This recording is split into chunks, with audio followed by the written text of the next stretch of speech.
Budget বরাদ্দ এবং বাস্তবায়ন দুইটা আসলে পরিপূরক। সবার মনে একটা ভয় থেকে যায় বাস্তবায়ন নিয়ে, কারণ বিগত সময়গুলোতে আমরা দেখে এসেছি বাস্তবায়ন ঠিক মতো হয়নি।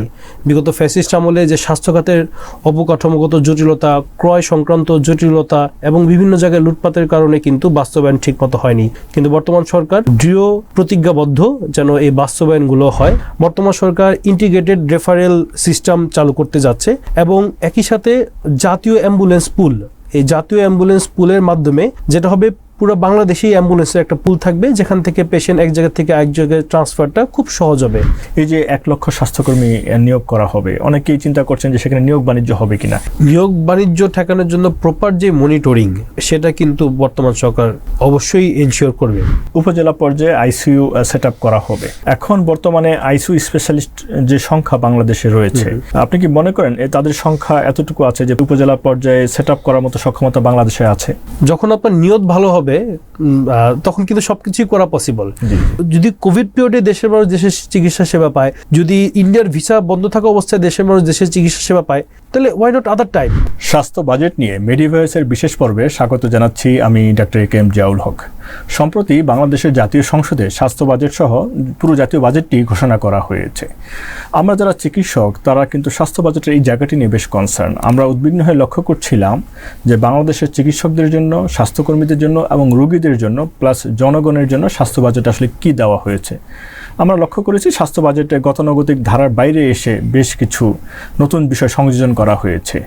স্বাস্থ্য বাজেট নিয়ে আজকের আলোচনায় আমাদের সাথে উপস্থিত আছেন ডক্টরস অ্যাসোসিয়েশন অব বাংলাদেশ ড্যাব এর কেন্দ্রীয় কমিটির সহ সাংগঠনিক সম্পাদক এবং ড্যাব বারডেম শাখার সম্মানিত সভাপতি ডাক্তার আমিরুল ইসলাম পাভেল। পাভেল ভাই, আপনাকে আমাদের স্টুডিওতে স্বাগত জানাচ্ছি। ধন্যবাদ ভাইয়া। কেমন আছেন আপনি? আলহামদুলিল্লাহ, আল্লাহ অনেক ভালো রেখেছেন। জি পাভেল ভাই, সম্প্রতি বাজেট ঘোষিত হলো এবং আপনি একজন চিকিৎসক এবং ডক্টরস অ্যাসোসিয়েশন অব বাংলাদেশের একজন কেন্দ্রীয় নেতা। আপনি কি আমাদেরকে একটু সংক্ষিপ্তভাবে বলবেন যে এই বাজেট আপনি নতুন কি দেখছেন? ধন্যবাদ ভাইয়া।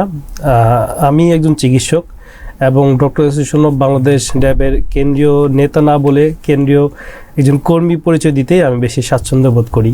জি, এবারের যে বাজেট, বাংলাদেশ গণপ্রজাতন্ত্রী বাংলাদেশ সরকারের এবারের প্রথম বাজেট 2026-27 অর্থ বছরের, এটি অবশ্যই আমার যেটা বিশ্বাস জনকল্যাণমুখী এবং ভবিষ্যৎকে চিন্তাভাবনা করেই এই বাজেটটিকে উপস্থাপন করা হয়েছে।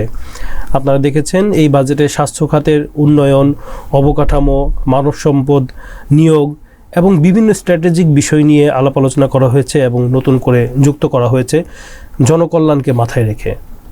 জি, ধন্যবাদ।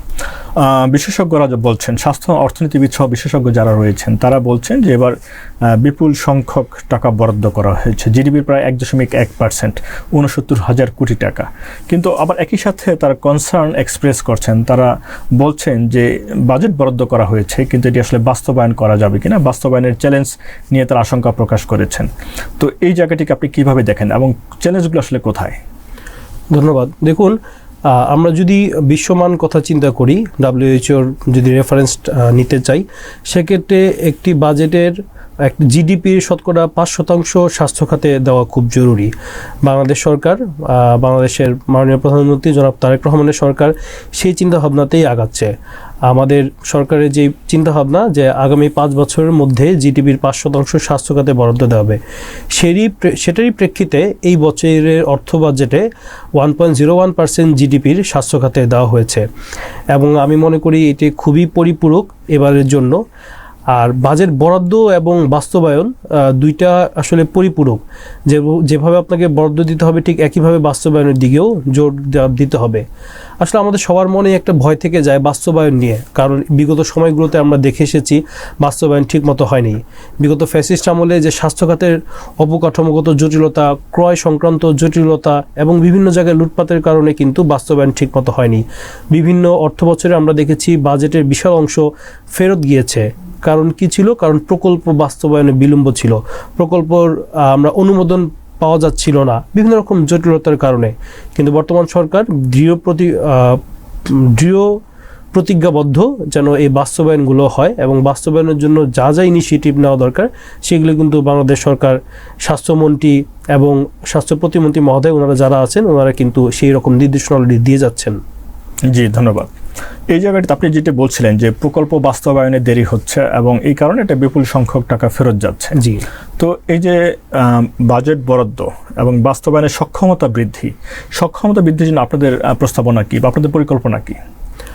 এই যে বাস্তবায়নের জন্য যেগুলো করা দরকার, ডিপিপি আনা দরকার, কিংবা এই যে এই বাজেটটাকে যে অ্যাপ্রোপ্রিয়েট জায়গায় নেওয়ার জন্য প্রপার মনিটরিং এবং সব জায়গায় জনকল্যাণমূলক কাজ করার জন্য যে অ্যাকচুয়াল মানব সম্পদ যে নিয়োগ দেওয়া, সে ব্যাপারেও কিন্তু বর্তমান সরকার কাজ করে যাচ্ছে।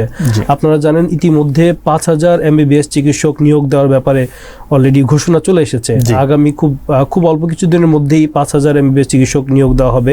শুধু তাই না, একই সাথে প্রায় 1 লাখ স্বাস্থ্যকর্মী নিয়োগ দেওয়ার ব্যাপারেও কথা হয়েছে। এর মধ্যে প্রায় 80% থাকবে হচ্ছে গিয়ে মহিলা, মা ও শিশুদের, নারীদের জন্য, কারণ মা ও শিশুদের সেবা দেওয়ার জন্য মহিলা স্বাস্থ্যকর্মী খুব জরুরি। শুধু তাই না, যেমন এটা একটা স্বাস্থ্যসেবা হচ্ছে একটা মাল্টি ডিসিপ্লিনারি টিম। শুধু চিকিৎসক কিংবা স্বাস্থ্যকর্মীরা, একই সাথে নার্স নিয়োগের ব্যাপারেও কাজ করা হচ্ছে। প্রায় 941টি নার্সের পদ তৈরি করা হয়েছে এবং একই সাথে মিডওয়াইফারি পদেও 947টি মিডওয়াইফারি পদও সৃষ্টি করা হয়েছে। এই বাজেটে এগুলো অলরেডি সবগুলো ডিক্লেয়ারও দেওয়া হয়েছে। তো এই জন্য আমি মনে করি বাজেটের এই বাস্তবায়নের ব্যাপারে সরকার অলরেডি কাজ করে যাচ্ছে। এই পদগুলো যখন তৈরি করা হবে, নতুন নতুন মানব সম্পদ তৈরি হবে, তাই সেক্ষেত্রে মানুষের জন্য স্বাস্থ্যসেবা যেন দোরগোড়ায় পৌঁছে যায়, সে ব্যাপারে সরকার কাজ করছে। জি, ধন্যবাদ। আমরা জানি যে স্বাস্থ্য বাজারের একটি অংশ স্যালারি এবং প্রজেক্ট রিলেটেড প্রায় 20%-এর মতো টাকা ফেরত যাচ্ছে। কিন্তু একই সঙ্গে আমাদেরকে বিশেষজ্ঞরা বলছেন যে প্রায় 20% টাকা অপচয় হয়, অর্থাৎ যে টাকাটা দেওয়া হচ্ছে স্বাস্থ্য বরাদ্দ তার 20% অপচয় হয়, সেটি হলো দুর্নীতির জন্য। তো দুর্নীতি, যেহেতু রাজনৈতিক সরকারের সবার ব্যাপারে দুর্নীতির ব্যাপারে একটা অভিযোগ থাকে, তাহলে এই যে বিএনপি একটি রাজনৈতিক সরকার, এই জায়গায় বিএনপি কী পদক্ষেপ নিতে পারে দুর্নীতিকে প্রতিরোধ করার জন্য? দুর্নীতির ব্যাপারে যে অভিযোগ প্রতিটি রাজনৈতিক সরকারের বিরুদ্ধেই যুগে যুগে আমরা শুনে এসেছি, দেখে এসেছি এবং বাস্তবতা অপচয় হচ্ছে। This is true.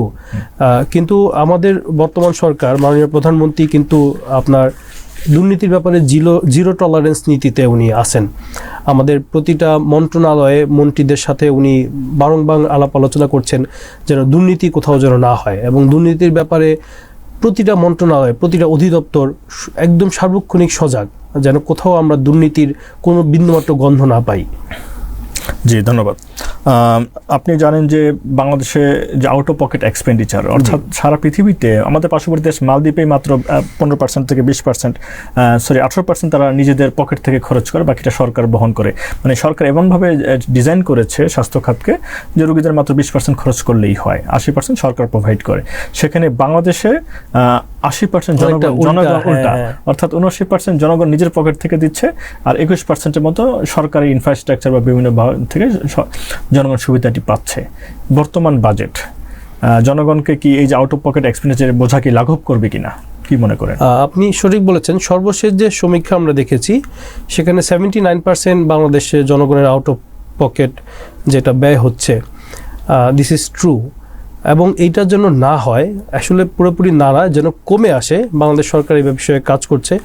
আপনারা জেনে থাকবেন, বাংলাদেশ সরকার অলরেডি বাজেটের মাধ্যমে ঘোষণা করেছে প্রতিটি ওয়ার্ডে এবং প্রতিটি ইউনিয়নে একটি করে আধুনিক প্রাথমিক স্বাস্থ্যসেবা কেন্দ্র এস্টাবলিশ করা, এবং এই আধুনিক প্রাথমিক স্বাস্থ্যসেবা কেন্দ্রের মধ্যেই 3টি করে কমিউনিটি হেলথ ক্লিনিক থাকবে, এবং প্রতিটি কমিউনিটি হেলথ ক্লিনিকে একজন করে প্রশিক্ষিত কমিউনিটি হেলথ ওয়ার্কার থাকবে। তার কাজটা কি থাকবে? সে জনগণের দোরগোড়ায় গিয়ে প্রিভেন্টিভ মেজার, যেন রোগ প্রতিরোধ ক্ষমতা বাড়ায়, রোগ প্রতিরোধ কীভাবে করা যায়, প্রাথমিক স্বাস্থ্যসেবাটা কীভাবে পৌঁছে দেওয়া যায়, সে ব্যাপারে কাজ করবে। এবং আপনারা জানেন, জিয়াউর রহমান ফাউন্ডেশনের সম্মানিত ভাইস প্রেসিডেন্ট, আমাদের প্রধানমন্ত্রীর সহধর্মিণী ডাক্তার জুবাইদা রহমান ম্যাডাম, উনিও কিন্তু প্রিভেন্টিভ মেজার নিয়ে, প্রিভেন্টিভ কার্ডিওলজি নিয়ে ইংল্যান্ড থেকে পড়াশোনা করে এসেছেন। উনিও এই ব্যাপারে যথেষ্ট সোচ্চার। এই জন্য আমরা বর্তমান সরকার প্রিভেনশনের, প্রতিরোধের প্রতি বেশি জোর দেওয়ার। এই জায়গাটা আমি একটু অ্যাড করতে চাই যে আউট অফ পকেট এক্সপেন্ডিচার, মানে রোগীদের পকেট থেকে যে টাকাটা খরচ হচ্ছে তার একটি বড় অংশ খরচ হয় পরীক্ষা নিরীক্ষা, অর্থাৎ ল্যাব ইনভেস্টিগেশন। একটি অংশ হচ্ছে ঔষধ ক্রয়, আর আরেকটি অংশ হলো ট্রান্সপোর্ট, যে এক জেলা থেকে আরেক জেলায় কিংবা ঢাকায় আসছেন এইভাবে। তো এই জায়গাগুলোতে বাজেটে পরিকল্পনায় কিছু বলা আছে কিনা যেটি তাদের আউট অফ পকেট এক্সপেন্ডিচার কমাতে পারবে? আচ্ছা, আপনি যেটা বললেন, প্রথম বলেছেন পরীক্ষা নিরীক্ষা প্রসঙ্গে আমি এটুকু আপনাকে বলতে চাই যে আমাদের যে পরীক্ষা নিরীক্ষাগুলো যেগুলো করবে, এই জন্য পরীক্ষা নিরীক্ষা করতে কিন্তু অধিকাংশ মানুষ ঢাকায় চলে আসে। ঢাকায় আসে যেন টার্সিয়ারি লেভেল হসপিটালে ম্যানেজমেন্ট পায়, এই জন্য কিন্তু বর্তমান সরকারি প্রাথমিক স্বাস্থ্য সেবা কেন্দ্রগুলোর উপর জোরদার করছে। এবং একই সাথে সেকেন্ডারি যে সেবা কেন্দ্র প্রতিটা জেলায় জেলায় এস্টাবলিশের ব্যাপারে ওনারা কাজ করে যাচ্ছেন, যেন ওনাদেরকে খুব সহসাই ঢাকায় না আসতে হয়। এবং ওষুধের জন্য যে খরচ, যে বিশাল যে ব্যয়বহুল ওষুধ কেনার ক্ষেত্রে আমাদের হয়, এই জন্য অ্যাক্টিভ ফার্মাসিউটিক্যাল ইনগ্রিডিয়েন্ট এই শিল্প পার্ক অলরেডি সরকার হাতে নিয়েছে। এই শিল্পটাকে সরকার খুব পরিস্ফুটিত করার চেষ্টা করে যাচ্ছে। যখন আমরা এভাবে একটা শিল্প খাতকে তৈরি করতে পারবো, তখন কিন্তু দেশেই আরও ভালো ভালো ওষুধ তৈরি হবে। এবং যখন আমরা বিদেশ থেকে স্বল্প দামে কাঁচামাল আনতে পারবো এবং সামান্য কিছু ট্যাক্সে, সেক্ষেত্রে কিন্তু আমাদের এই ওষুধ শিল্পটা অনেক কম দামে দেশেই ফ্লাই আপ করবে এবং আমাদের দেশের মানুষ খুব অল্প দামে ওষুধগুলো পাবে। আর আপনি একটা কথা বললেন ট্রান্সপোর্টের কথাটা, ট্রান্সপোর্টের জন্য আপনি জেনে খুশি হবেন যে বর্তমান সরকার ইন্টিগ্রেটেড রেফারেল সিস্টেম চালু করতে যাচ্ছে এবং একই সাথে জাতীয় অ্যাম্বুলেন্স পুল, এই জাতীয় অ্যাম্বুলেন্স পুলের মাধ্যমে যেটা হবে, পুরো বাংলাদেশেই অ্যাম্বুলেন্সের একটা পুল থাকবে, যেখান থেকে পেশেন্ট এক জায়গা থেকে এক জায়গায় ট্রান্সফারটা খুব সহজ হবে। এবারে 2026-27 অর্থ বছরের যে বাজেট, এখানে প্রায় 400 কোটি টাকা বরাদ্দ দেওয়া হয়েছে শুধুমাত্র এই অ্যাম্বুলেন্স সেবা এবং জাতীয় অ্যাম্বুলেন্স পুল গঠন করার উদ্দেশ্যে। জি, আপনি খুব চমৎকারভাবে বলছিলেন যে ঔষধ পরীক্ষা নিরীক্ষা, কিন্তু ফল পেতে কিরকম সময় লাগতে পারে? আসলে যে কোনো আপনি একটা গাছ যখন রোপণ করবেন, সেই গাছটাকে যত্ন করতে হবে, লালন পালন করতে হবে, সার দিতে হবে, বড় হবে, তখন আমরা ফল আরোহণ করব। ঠিক একইভাবে বাংলাদেশ সরকারের, বর্তমান সরকারের বয়স খুব বেশি দিন হয়নি। বর্তমান সরকার ক্ষমতায় আসার পর থেকেই জনকল্যাণমূলক জনসেবায় কিন্তু তারা লিপ্ত আছে, তারা কাজ করে যাচ্ছে। আমরা আশা করি খুব শীঘ্রই এগুলোর ফল আমরা পাবো ইনশাল্লাহ। জি, আপনি বলছিলেন যে প্রধানমন্ত্রী সহধর্মিণী ডাক্তার জোবায়দা রহমানের কথা, তিনি প্রিভেন্টিভ কার্ডিওলজি নিয়ে কাজ করছেন। তো এবারে বাস্তবতায় তার কোনো পরামর্শের রিফ্লেকশন আছে কিনা, বিশেষ করে এনসিডি রিলেটেড যে বিষয়গুলো রয়েছে সেই জায়গায় তার কোনো রিফ্লেকশন আছে? অবশ্যই আছে। আপনারা জেনে থাকবেন, আসলে এনসিডিতে তো আমাদের দেশে মৃত্যুর হার অনেক বেশি, প্রায় 71%। এই এনসিডি নন কমিউনিকেবল যে ডিজিজগুলো আছে, তার জন্য কিন্তু বর্তমান সরকারের অনেক চিন্তা। তার ফলাফল আমরা এই বাজেটে দেখেছি। আমাদের যেই ক্যান্সার সহ অন্যান্য যে 6টি দুরারোগ্য ব্যাধি, এটার জন্য দেশের বিভিন্ন মানুষ জনগণ ভাতা পেতে 50,000 টাকা করে, সেটা এইবারের বাজেটে বৃদ্ধি করে 1 লাখ টাকায় নেওয়া হয়েছে এই নন কমিউনিকেবল ডিজিজ প্রিভেনশনের জন্য। শুধু তাই না, কার্ডিয়াক যে রিং যেটা পরানো হয়, রিংয়ের উপরও যেই ট্যাক্সটা ছিল বরাদ্দ, সেটাও কমিয়ে আনা হয়েছে, যার কারণে প্রতিটা রিংয়ে প্রায় 20,000 টাকার মতো করে কমে আসবে। এবং আরেকটি নন কমিউনিকেবল ডিজিজ, যেমন আমাদের সিকিডি আমরা বলে থাকি, ইএসআরডি, যখন ডায়ালাইসিস প্রয়োজন হয়, সে ডায়ালাইসিসের রোগীদের ক্ষেত্রেও জনগণ সরকার আলোকপাত করেছে এবং যার কারণে কিন্তু ওইখান থেকেও কিছু ট্যাক্স কমানোর কারণে প্রতিটা পেশেন্ট এখন প্রতিটি ডায়ালাইসিসে 800 টাকা করে কম খরচ হবে। আশা করি এই পদক্ষেপগুলো জনগণের যেই নন কমিউনিকেবল ডিজিজগুলো আছে, এনসিডির বার্ডেন কিছুটা হলেও কমাতে সাহায্য করবে। জি, ধন্যবাদ। সম্প্রতি সরকারের একজন প্রতিমন্ত্রী বলেছেন, বিশেষ করে স্বাস্থ্য প্রতিমন্ত্রী বলেছেন যে সরকার যেখানে সেখানে নতুন হাসপাতাল বা মেডিকেল কলেজ নির্মাণের কোনো পরিকল্পনা নেই। আবার একই সঙ্গে নিউজ বলছে যে 3টি মেডিকেল কলেজ স্থাপনের একটি পরিকল্পনা সরকার প্রায় চূড়ান্ত করে ফেলেছে। বাংলাদেশে বর্তমানে 107টির বেশি মেডিকেল কলেজ রয়েছে, সরকারি এবং বেসরকারি মিলিয়ে। এই যে নতুন 3টি মেডিকেল কলেজ হচ্ছে, এই বিষয়টাকে আপনি কীভাবে দেখেন?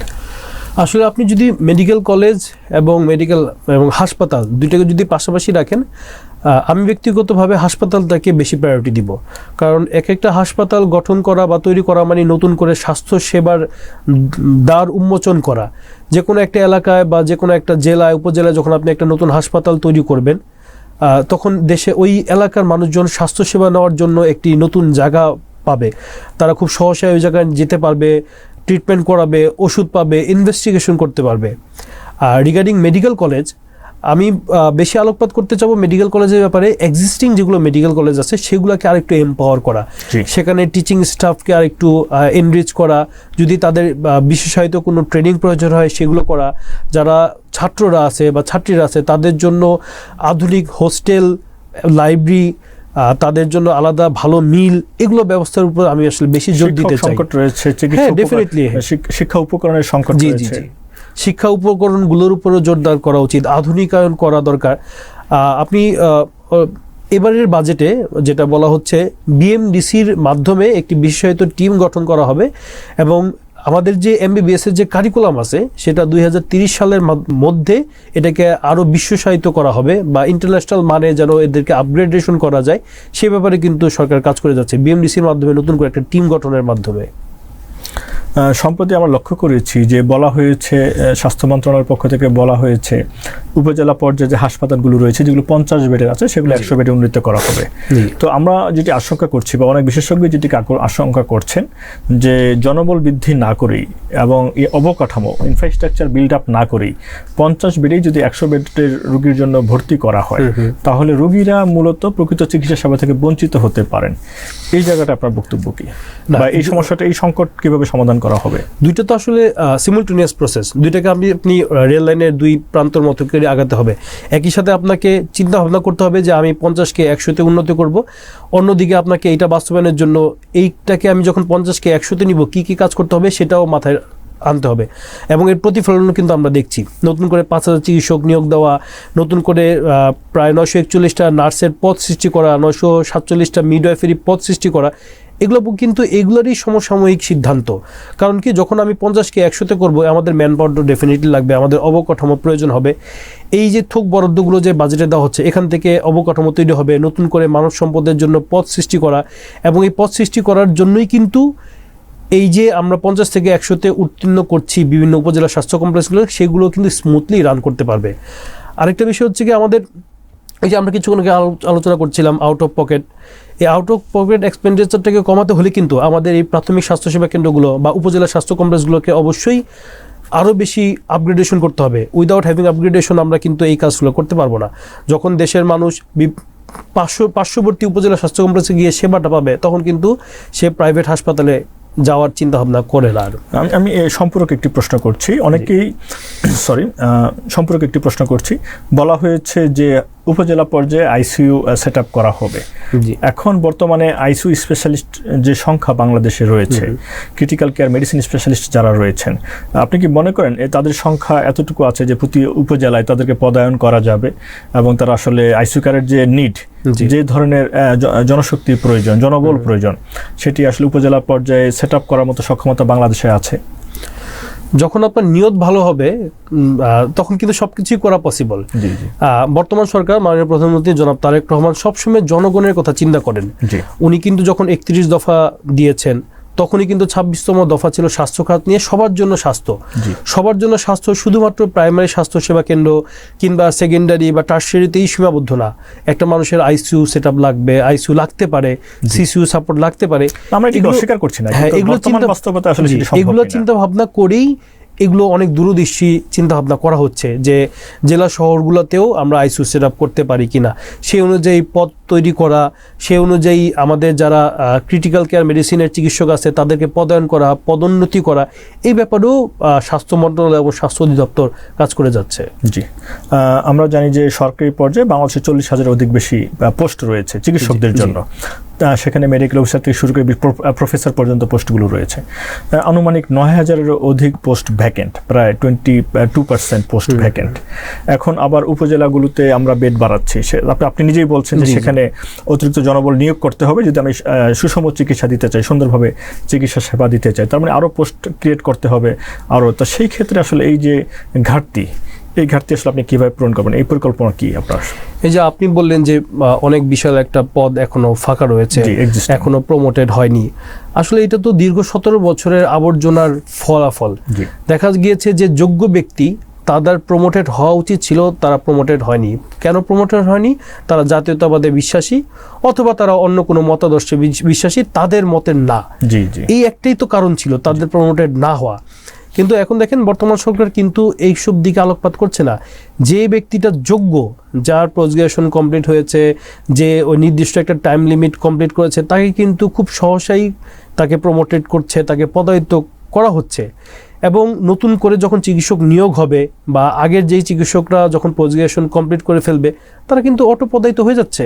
এখন আগের যে জরাজীর্ণ দশা ছিল স্বাস্থ্য অধিদপ্তরের, এখন কিন্তু সেই জরাজীর্ণ দশাটা নেই, সেই দশাটা কেটে উঠেছে এবং এখন চিকিৎসকরা তাদের ইচ্ছা মতো তাদের সুবিধা মতো খুব সহজেই পদায়ন পাচ্ছে, তারা প্রমোটেড হচ্ছে, তারা এক জায়গা থেকে আরেক জায়গায় সুবিধা মতো ট্রান্সফার হচ্ছে। আপনি বলছিলেন যে 5,000 চিকিৎসক নিয়োগ করা হবে, পরিকল্পনা রয়েছে, এটি আসলে কত দ্রুত বাস্তবায়ন করা হবে বলে মনে করেন? আসলে 5,000 চিকিৎসক নিয়োগ এটা একটি সময় সাপেক্ষ বিষয়, তবে আমি বিশ্বাস করি আগামী 3 থেকে 4 বছরের মধ্যে বা অতি দ্রুত সময়ই শুধু 5,000 চিকিৎসক না, স্বাস্থ্যকর্মী, নার্স, মিডওয়াইফ এবং যদি প্রয়োজন হয় আরও বেশি স্বাস্থ্যকর্মী বা চিকিৎসক যদি প্রয়োজন মনে করে বর্তমান সরকার, সেটাও নিয়োগ দেওয়া সম্ভব। আমরা জেনেছি যে বিএনপির ইশতেহারে বলা হয়েছে তারা 1 লক্ষ স্বাস্থ্যকর্মী নিয়োগ করবেন। জি, তারা কি কোনো ফ্র্যাকশন দিয়েছেন যে কোন খাতে? স্বাস্থ্যকর্মী তো একটা বিশাল জগৎ, কোন পেশাজীবীদের ক্ষেত্রে তারা কতজনকে নিয়োগ করবেন, কোনো ধারণা কি দিয়েছেন? বর্তমান সরকার, মাননীয় প্রধানমন্ত্রী জনাব তারেক রহমানের যে সরকার, আমরা কিন্তু প্রিভেন্টিভ কেয়ারের উপর বেশি জোর দিচ্ছি। যেহেতু আমরা রোগ প্রতিরোধের ব্যাপারে বেশি কাজ করতে চাচ্ছি, সেই জন্য স্বাস্থ্যকর্মীগুলোকে এমনভাবে নিয়োগ দেওয়ার আমাদের পরিকল্পনা যেন তারা কিন্তু সেই রোগ প্রতিরোধের উপরে কাজ করতে পারে। আমাদের আধুনিক প্রাথমিক স্বাস্থ্যসেবাগুলো কেন্দ্রগুলো এবং ইন্টিগ্রেটেড অ্যাপ্রোচে কিন্তু আমরা আগাচ্ছি। সেখানে হচ্ছে স্বাস্থ্যসেবা থাকবে, পুষ্টি থাকবে এবং সবগুলো মিলেমিশেই একত্রিত যেন দেশের মানুষ সেবা পায়, সে ব্যাপারে কাজ করা হবে। এই জন্য স্বাস্থ্যকর্মীগুলোকে আমরা বা বর্তমান সরকার ওভাবেই নিয়োগ দিবে যেখানে যেন দেশের মানুষ প্রাথমিক স্বাস্থ্যসেবাটা খুব ভালোভাবে পেতে পারে। আপনি একটু আগে বলছিলেন যে 80% নারী নিয়োগ করা হবে, কিন্তু আমি আরো স্পেসিফিকলি জানতে চাই, যেমন 1 লক্ষ স্বাস্থ্যকর্মী, এটি আমাদের চিকিৎসক পদে সংকট রয়েছে, medical technologist, medical assistant, pharmacist, physiotherapist এবং ফিল্ড লেভেলে যে হেলথ অ্যাসিস্ট্যান্টরা আছেন, এই সব জায়গায় কিন্তু আসলে শূন্য পদ রয়েছে। তাহলে কি এরকম কোনো আমাদেরকে চিত্র দিতে পারেন যেখানে আমরা আইডিয়া পেতে পারি যে 1 লক্ষ যে শূন্য পদে নিয়োগ, এটি কিভাবে বাস্তবায়ন করা হবে? আসলে একদম স্পেসিফিক যে নাম্বারটা আপনি জানতে চাচ্ছেন, সেই অনুসংখ্যা যেই সংখ্যাটা সেটা হয়তো অধিদপ্তর বা মন্ত্রণালয় ফাইনালাইজ করে দিবে, কিন্তু আপনি যেটা বললেন সেটার সাথে আমি একদমই একমত যে আসলে এটা তো একটা ইন্টিগ্রেটেড অ্যাপ্রোচ, মাল্টিডিসিপ্লিনারি অ্যাপ্রোচ। আমাদের এই স্বাস্থ্য খাত বলতে বা স্বাস্থ্য সেবা বলতে যে শুধু যে চিকিৎসক, তারা চিকিৎসকের সাথে নার্স, মিডওয়াইফ, আমাদের যারা ল্যাব টেকনিশিয়ান আছেন, যারা রেডিওলজিস্ট আছেন, নিউট্রিশনিস্ট আছেন, ফার্মাসিস্ট, সাইকোলজি, স্পিচ থেরাপি, যারাই কাজ করছেন, ইভেন শুধু তাই না, আমাদের যারা পরিচ্ছন্ন কর্মী, তারাও আমাদের টিমের একটা পার্ট। অবশ্যই যখন পুরো টিমটা একত্রিত হবে, যখন পুরো টিমটা পরিপূর্ণভাবে কাজ করবে, তখনই আমরা কিন্তু একটা প্রপার স্বাস্থ্যসেবা নিশ্চিত করতে পারবো। জি, ধন্যবাদ। আমরা জানি যে যারা নার্স রয়েছেন তারা চিকিৎসা সেবার অত্যন্ত জরুরি একটি উপসর্গ, এবং সেখানে দেখা গেছে যে বিশ্ব স্বাস্থ্য সংস্থা বলছে যে ডাক্তার, নার্স এবং স্বাস্থ্যকর্মীর অনুপাতটি হবে 1:3:5, 1:3:5। বাংলাদেশে দেখা যায় যে চিকিৎসকদের তুলনায় নার্সের সংখ্যা কম। বাংলাদেশের ফিগারটি কিন্তু অনেকেই বলে থাকেন যে 1:0.8, অর্থাৎ 1:1ও নয়। একজন ডাক্তারের এগেনস্টে বিপরীতে একজন নার্সও নেই, অথচ প্রয়োজন ছিল একজনের এগেনস্টে 3 জন নার্স। তাহলে এই যে নার্স নিয়োগের ক্ষেত্রে আপনাদের পরিকল্পনা কি? আমি অলরেডি মেনশন করেছি 941 জন নার্সের পদ তৈরি করা হয়েছে, সৃষ্টি করা হয়েছে, ওনাদেরকে নিয়োগ দেওয়া হবে। একই সাথে মিডওয়াইফও পদ তৈরি করা হয়েছে। এভাবে ধীরে ধীরে ধাপে ধাপে, আসলে এটা তো একদিনে সব কিছু সম্ভব না। এটা আমাদের প্রথম বাজেটে এই অংশটুকু উপস্থাপন করা হয়েছে, এবং আমি বিশ্বাস করি প্রতি বাজেটেই এরকম নির্দিষ্ট সংখ্যক পরিকল্পনা আসবে। একটি নির্দিষ্ট সংখ্যক ম্যান পাওয়ার তৈরি করার বিষয়ে, মানব সম্পদ তৈরি করার বিষয়ে যখন পরিকল্পনা আসতে থাকবে, এবং এই যে রেশিওটা আপনি যেটা মেনশন করেছেন WHO বা ইন্টারন্যাশনাল যেই অ্যাক্রিডিটেশনের জন্য প্রয়োজন হয়, সেই অনুপাতটা আস্তে ধীরে ইনশাল্লাহ ঠিক হয়ে যাবে। একটি কথা এসেছে সম্প্রতি, আমাদের দৃষ্টি আকর্ষণ হয়েছে যে মিডওয়াইফ 25,000 মিডওয়াইফ নেওয়া হবে, কিন্তু অনেক গবেষক বলছেন যে বাংলাদেশ আসলে বর্তমানে 12,000 মিডওয়াইফ আছে। এই জায়গাটা আসলে আপনার বক্তব্য কি? আচ্ছা, মিডওয়াইফারি কিন্তু প্রতি বছর নতুন নতুন ব্যাচ বের হচ্ছে, এবং আমাদের যেসব প্রত্যন্ত অঞ্চল যেখানে স্বাস্থ্যসেবা এখনও পরিপূর্ণভাবে পৌঁছায় নেই, বা চিকিৎসক সংকট রয়েছে, বা মানুষের অনুপাত অনুযায়ী চিকিৎসক সংখ্যা যখন যেখানে অনেক কম, সেখানে কিন্তু আমাদের মিডওয়াইফারিরা খুব ভালো সেবা দিয়ে যাচ্ছেন। ওনারা কিন্তু আমাদের যে ANC বলে অ্যান্টিনেটাল চেক আপ, একজন নারী, একজন মা যখন গর্ভবতী হন, তখন তাদের যে অ্যান্টিনেটাল চেক আপ, তারা কিন্তু মিডওয়াইফাররাও অনেক সময় দিয়ে থাকেন। তাদের এএনসির অনেকগুলো ভিজিটের পার্ট কিন্তু মিডওয়াইফাররা জি জি কাজ করে, এবং তারা ডেলিভারি নর্মাল রয়েছে, রাইট, নর্মাল ভেজানাল ডেলিভারিতেও তাদের ভূমিকা প্রচুর রয়েছে। জি জি সেক্ষেত্রে কিন্তু আমরা যখন পরিকল্পনা করব 25,000 নিয়োগের বিষয়ে, সেক্ষেত্রে কিন্তু একই সাথে তাদেরকে আমরা ইন্সপায়ার করছি যেন বেশি বেশি সংখ্যক মেধাবী ছাত্রীরা মিডওয়াইফারি পেশায় আসেন। এবং যখন যখন নার্সের সাথে সাথে অনেকেই উৎসাহিত হবেন মিডওয়াইফারি পেশায় আসতে, তারা পড়াশোনা করবেন, সেক্ষেত্রে কিন্তু আমরা আরও ভালো ভালো মিডওয়াইফারি পাবো। এবং প্রত্যন্ত অঞ্চল না, শুধু আমরা সব জায়গাতেই এই ভালো মিডওয়াইফারি দিয়ে প্রপার অ্যান্টিনেটাল চেক আপটা আমরা কিন্তু কমপ্লিট করতে পারবো। আন্তর্জাতিক একটি তথ্য বলছে যে একটি দেশে 1000 মানুষের জন্য কমপক্ষে 3টি হাসপাতালের বেড থাকা প্রয়োজন, কিন্তু বাংলাদেশের যে স্ট্যাটিস্টিক্স সেটি বলছে যে এটি সংখ্যা আসলে 1-এর চেয়েও কম, মানে হয় 1 অথবা 1-এর চেয়ে কিছুটা কম। এই জায়গাটা আপনাদের পরিকল্পনা কি? আপনি খুব ভালো বলেছেন। আপনি অলরেডি আমরা এটা নিয়ে আলোচনা করেছি যে আমাদের প্রায় 490 বা 92টা উপজেলা স্বাস্থ্য কমপ্লেক্স আছে, তো প্রায় 500-র কাছাকাছি। এই 500-র কাছাকাছি উপজেলা স্বাস্থ্য কমপ্লেক্সকে যখন আমরা 50 থেকে 100-তে উত্তীর্ণ করব, তাহলে কিন্তু আমাদের বেডের সংখ্যা উপজেলা স্বাস্থ্য কমপ্লেক্স এখন যেগুলো আছে সেটা কিন্তু অলরেডি দ্বিগুণ হয়ে যাচ্ছে। এবং এই দ্বিগুণ হওয়াটা কিন্তু এটা one of the foot step, যে আমাদের রেশিওটাকে কমিয়ে আনার। আমাদের টোটাল যে মানুষজন আছে তার তুলনায় যে আমাদের হাসপাতালের বেড সংখ্যা যে অনেক কম, যখন আমরা এই বেড সংখ্যাগুলো বাড়াতে থাকবো তখন কিন্তু এই অনুপাতটা অনেকাংশে কমে আসবে। বাংলাদেশের যে ঘটনাটি সবসময় ঘটে থাকে যে নিয়োগ প্রক্রিয়ায় স্বচ্ছতার অভাব থাকে, জবাবদিহিতার অভাব থাকে। এই যে 1 লক্ষ স্বাস্থ্যকর্মী নিয়োগ করা হবে, অনেকেই চিন্তা করছেন যে সেখানে নিয়োগ বাণিজ্য হবে কিনা, এই জায়গাটা আপনাদের পরিকল্পনা কি? নিয়োগ বাণিজ্য ঠেকানোর জন্য প্রপার যে মনিটরিং সেটা কিন্তু বর্তমান সরকার অবশ্যই এনশিওর করবে, কারণ প্রপার মনিটরিং ছাড়া আসলেই মেধাবী লোকদেরকে আমরা কিন্তু নিয়ে আসতে পারবো না।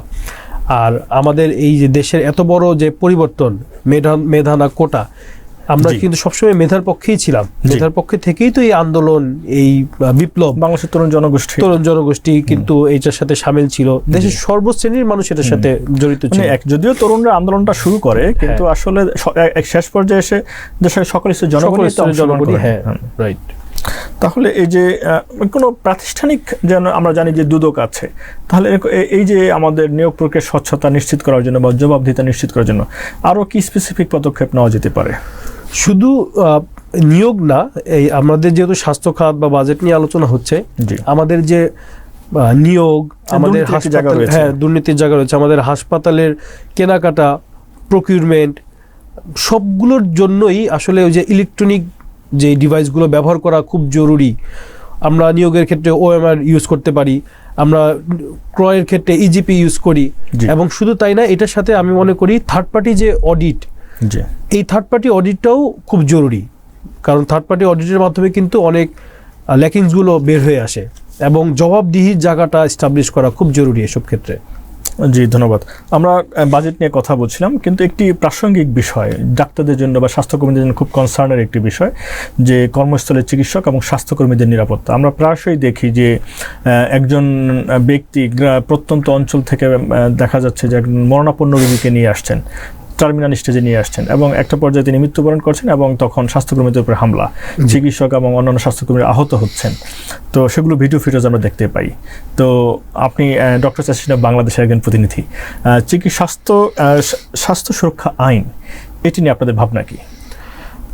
এটি খুবই প্রাসঙ্গিক আলাপ আলোচনা, যদিও সরাসরি বাজেট নিয়ে না, কিন্তু আমি আপনাকে ধন্যবাদ জানাই এই টপিকসটা তোলার জন্য।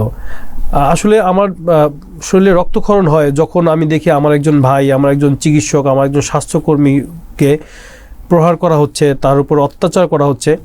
একজন মানুষ ডাক্তার হওয়ার জন্য যে স্ট্রাগল, যে ফেজটা পার করে আসে, তারপরে সে নিরবিচ্ছিন্নভাবে কাজ করে যাচ্ছে, সকাল বিকাল রাত, পরিবার পরিজন স্যাক্রিফাইস করে এই সেবা দিয়ে আসার পরও যখন লাঞ্ছিত হয়, তখন এটা আসলে কোনোভাবেই মেনে নেওয়া যায় না। ডক্টর অ্যাসোসিয়েশন অফ বাংলাদেশ ড্যাপ সবসময় চিকিৎসকদের সুরক্ষার ব্যাপারে সোচ্চার ছিল। যখনই কোথাও কেউ লাঞ্ছিত হয়েছে, কেউ নির্যাতিত হয়েছে, প্রহার হয়েছে, ড্যাব কিন্তু অগ্রগামী হয়েছে। আপনারা জানেন, প্রেস ক্লাবে ড্যাব অনেকগুলো প্রোগ্রাম করেছে, মানববন্ধন করেছে, শুধুমাত্র যখনই আমরা দেখেছি কোনো চিকিৎসক লাঞ্ছিত হচ্ছে। এবং এটার জন্যই স্বাস্থ্য সুরক্ষা আইন স্বাস্থ্য সুরক্ষা আইন প্রণয়ন এখন কিন্তু সময়ের দাবি। বাংলাদেশ সরকার স্বাস্থ্য সুরক্ষা আইনের জন্য 2026 সালের জুনেই একটি 20 সদস্য কমিটি গঠন করেছে যেন এই স্বাস্থ্য সুরক্ষা আইনটি খুব দ্রুত সময়ের মাধ্যমে খসড়াটা কমপ্লিট হয়ে যায় এবং এটা যেন বাস্তবায়িত হয়। একই সাথে ডক্টর অ্যাসোসিয়েশন অফ বাংলাদেশ ড্যাব কেন্দ্রীয় কমিটির তত্ত্বাবধানে এই স্বাস্থ্য সুরক্ষা আইন নিয়ে একটি কিছুদিন আগে গোল টেবিল বৈঠক হয়, মতবিনিময় সভা হয়, যেখানে কিন্তু বাংলাদেশের অনেক চিকিৎসক স্টেক হোল্ডার, বিভিন্ন সোসাইটির প্রেসিডেন্ট, সেক্রেটারি এবং বিভিন্ন লার্নেড যারা স্বাস্থ্য সুরক্ষা আইন নিয়ে কাজ করছেন বিভিন্ন চিকিৎসক কিন্তু সেই গোল টেবিল বা মতবিনিময় সভাতে উপস্থিত ছিলেন। তারা তাদের অপিনিয়ন দিয়েছে, সেগুলো সবগুলোকে ইন্টিগ্রেটেড করে একটি কম্প্রিহেন্সিভ খসড়া বা প্রতিবেদন ড্যাবের মাধ্যমেও মন্ত্রণালয়ে সাবমিট করা হচ্ছে এবং বাংলাদেশ সরকার আশা করি খুব দ্রুত সময়ের মাধ্যমে এই স্বাস্থ্য সুরক্ষা আইনটি বাস্তবায়ন করবেন। আসলে দীর্ঘদিন থেকে আমরা দেখছি যে বিভিন্ন সরকার স্বাস্থ্য সুরক্ষা আইন নিয়ে কাজ করছেন, কিন্তু এটি আসলে বাস্তবে আলোর মুখ দেখছে না। তো আপনি কতটা আশাবাদী? আমি আশাবাদী, কারণ বর্তমান সরকার সরকারি দায়িত্বে এসেছে খুব বেশি দিন হয়নি, তার মধ্যেই এই জুন মাসে 2026 সালের জুন মাসেই এই স্বাস্থ্য সুরক্ষা আইন নিয়ে একটি 20 সদস্য বিশিষ্ট কমিটি গঠন করেছে এবং এই কমিটিকে নির্দেশনা দেওয়া হয়েছে খুব দ্রুত খসড়াটি জমা দেওয়ার ব্যাপারে। তো এই জন্য আমি আসলে খুবই আশাবাদী এই জনাব তারেক রহমানের সরকারের আমলেই এই স্বাস্থ্য সুরক্ষা আইনটি বাস্তবায়িত হবে। ধন্যবাদ। আর সম্প্রতি আমরা লক্ষ্য করছি, বেশ কিছু বছর ধরে আমরা লক্ষ্য করছি বাংলাদেশের তরুণ চিকিৎসক যারা আছেন, যারা MBBS কমপ্লিট করার পরেই পৃথিবীর বিভিন্ন দেশে চলে যাচ্ছেন, USA, UK সহ অস্ট্রেলিয়া বা কানাডার দেশে চলে যাচ্ছেন, মাইগ্রেট করছেন এবং তারা উচ্চশিক্ষার্থী দেশের বাইরে যাচ্ছেন এবং অনেকেই ফিরে আসছেন না। অনেকেই কারণ হিসেবে কর্মস্থলে নিরাপত্তার কথা বলছেন, কেউ চাকরির ব্যাপারটা নিয়ে কথা বলছেন, চাকরি প্রাপ্তির বিষয়টা নিয়ে। তো এই যে তরুণ চিকিৎসকরা দেশের বাইরে চলে যাচ্ছে, এই জায়গায় আপনাদের উদ্যোগ, এই জায়গায় আপনাদের পরিকল্পনা কি? আমাদের যেমন পেশেন্ট ড্রেন হয়ে যাচ্ছে, ঠিক একইভাবে আমাদের অনেক শিক্ষিত এবং তরুণ মেধাবী চিকিৎসকও কিন্তু দেশের বাইরে পাড়ি জমাচ্ছে। এখন আপনি এটাকে একটু অন্যভাবেও চিন্তা করতে পারি, যারা আমাদের দেশের বাইরে যাচ্ছেন ট্রেনিং করার জন্য, উচ্চতর শিক্ষা নেওয়ার জন্য, সেগুলোকে আমরা কিন্তু দেশের অ্যাসেট হিসাবেও ইউজ করতে পারি। যখন একটা মানুষ বা একজন চিকিৎসক দেশের বাইরে থেকে ট্রেনিং করে আসে, দেশের বাইরে থেকে উচ্চতর ডিগ্রি নিয়ে আসে, তারা কিন্তু সেই এক্সপিরিয়েন্স, সেই বৈশ্বিক মেধা কিন্তু বাংলাদেশে অবশ্যই কাজে লাগাতে পারে এবং সেই মেধা দিয়ে আমরা আমাদের বিভিন্ন স্পেশালাইজড কেয়ারগুলো কিন্তু চালু করতে পারি। তাদেরকে আমরা এই জন্য আসলে বিশেষ কোনো প্রণোদনা দিয়ে বা কোনো ইনসেন্টিভ দিয়ে বা তাদের জন্য কোনো আলাদা কিছু করা যায় কিনা, এই জন্য অবশ্যই সরকারেরও কোনো চিন্তাভাবনা থাকলে ভালো হয়। আপনারা তো এখন সরকারে আছেন, আপনারা কি পরিকল্পনা নিচ্ছেন? আসলে বর্তমানে সরকার আছে দেশের মানুষ, এটা কিন্তু জনগণের সরকার। জনগণ, দেশের মানুষ সর্বোচ্চ ভোট দিয়ে মাননীয় প্রধানমন্ত্রী জনাব তারেক রহমানের দল, আমাদের শহীদ প্রেসিডেন্ট জিয়াউর রহমানের দল, আমাদের দেশনেত্রী বেগম খালেদা জিয়ার দলকে কিন্তু বাংলাদেশ সরকারকে পরিচালনার দায়িত্ব দিয়েছেন। ডেফিনেটলি আমরা এই নিয়ে কাজ করছি, বা আমাদের যারা তরুণ চিকিৎসক নিয়ে এই যে স্বাস্থ্য সুরক্ষা আইন, এটা কিন্তু একটা অন্যতম, এটারই একটা অংশ। যখন আমরা স্বাস্থ্য সুরক্ষা আইনটা এস্টাবলিশ করতে পারবো, দেশের তরুণ চিকিৎসকরা একটু হলেও আশ্বাস হবে যে হ্যাঁ, 5,000 চিকিৎসক নিয়োগের কথা, 5,000 চিকিৎসক নিয়োগ, অনেকেই হয়তো আশ্বস্ত হতে পারেন যে আমরা সরকারি একটা চাকরি পাবো, একটি কর্মসংস্থান হচ্ছে। জি, ডেফিনেটলি। ফলে একটা তরুণ জনগোষ্ঠী একটা বরং সে হয়তো দেশের থেকে যেতে উৎসাহী হতে পারেন। এবং শুধু তাই না, আমাদের নতুন কয়েকটি আমাদের চিকিৎসার ক্ষেত্র বাড়ানো হচ্ছে। যেমন আমাদের পোস্ট গ্রাজুয়েশনের যারা পোস্ট গ্রাজুয়েশন করছে, হ্যাঁ, তারাও কিন্তু দেশে বিভিন্ন জায়গায় কনসালটেন্ট হিসেবে কাজ করার সুযোগ পাচ্ছে যখন আমরা এই যে নতুন পদায়ন হবে এবং লেটারাল এন্ট্রির ব্যবস্থা করা হচ্ছে। কিছুদিন আগে পিএসসির একটা নিয়োগ সার্কুলার ছিল, সেখানে কিন্তু বিভিন্ন জায়গায় লেটারাল এন্ট্রিতে কিন্তু কনসালটেন্টও নিয়োগও হচ্ছে। তো এইভাবে তারা উৎসাহিত হতে পারে। পাবেল ভাই, আপনি কিছুক্ষণ আগে চিকিৎসকদের পাশাপাশি রোগীদের কথাও বলছেন যে রোগীরা দেশের বাইরে চলে যাচ্ছে। বাংলাদেশ বিভিন্ন ধরনের পরিসংখ্যান আছে, তো অনেক পরিসংখ্যান বলছে প্রায় 10 লক্ষ মানুষ প্রতি বছর বাংলাদেশের বাইরে চিকিৎসা নিতে চলে যায় এবং প্রায় 60,000 কোটি টাকার সমপরিমাণ বৈদেশিক মুদ্রা বাংলাদেশ থেকে ড্রেন হয়ে যাচ্ছে। এই জায়গায় আপনাদের, এটি তো আসলে বাংলাদেশের স্বাস্থ্য বাজেটের প্রায় সমান। হ্যাঁ, কাজে এই জায়গাটা আপনাদের কোনো পরিকল্পনা আছে কিনা স্বাস্থ্য বাজেটে? আমাদের স্বাস্থ্য বাজেট প্রায় 69,409 কোটি টাকা এরকম। তো এখানে আপনি যেটা বললেন, আমাদের দেশের অনেক মানুষ বিদেশে যাচ্ছে বা প্রতিবেশী দেশে যাচ্ছে চিকিৎসা সেবা নিতে। আসলে এখানে আমাদের সবার একত্রে কাজ করা উচিত। এখানে চিকিৎসকরা যেমন কাজ করে যাচ্ছে, ঠিক একইভাবে আমাদের জনগণের যে সচেতনতা এবং আমি বলবো আমাদের মিডিয়ারও অনেক বেশি ভূমিকা এখানে রাখা দরকার, যে দেশের এই অনেক বড় একটা বৈদেশিক মুদ্রা যে ড্রেন হয়ে যাচ্ছে এটাকে প্রিভেন্ট করার জন্য। কারণ যখন ডিউরিং কোভিড পিরিয়ড দেশের মানুষ দেশেই সেবা পেয়েছে, তখন যে সেবার মানটা ছিল এখন কিন্তু সেই সেবার মান আরও আগের থেকে আল্লাহর রহমতে অনেক ভালো হয়েছে। শুধু তাই না, কিছুদিন আগে ইন্টারিম গভর্নমেন্টের সময় আমরা দেখেছি ইন্ডিয়াতে ভিসা দেওয়া বন্ধ ছিল, তখনও দেশের মানুষ সেবা পেয়েছে এবং দেশের বিভিন্ন হাসপাতালগুলোতে, বিশেষত হাসপাতালগুলোতে অনেক দুরারোগ্য ব্যাধির ট্রিটমেন্ট কিন্তু হয়েছে। তো এগুলো আমাদের আসলে আরও বেশি বেশি প্রচার করাও দরকার, আমাদের মিডিয়ার মাধ্যমে প্রচার করা দরকার, আমাদের চিকিৎসকদেরও প্রচার করা প্রয়োজন। শুধু তাই না, আমাদের সচেতনতাও বৃদ্ধি করতে হবে। যে যদি কোভিড পিরিয়ডে দেশের মানুষ দেশের চিকিৎসা সেবা পায়, যদি ইন্ডিয়ার ভিসা বন্ধ থাকা অবস্থায় দেশের মানুষ দেশের চিকিৎসা সেবা পায়, তাহলে ওয়াই নট আদার টাইম? অন্য সময় তো আসলে আমাদের বাইরে যাওয়াটা অনেক সময় প্রয়োজন নাও হতে পারে।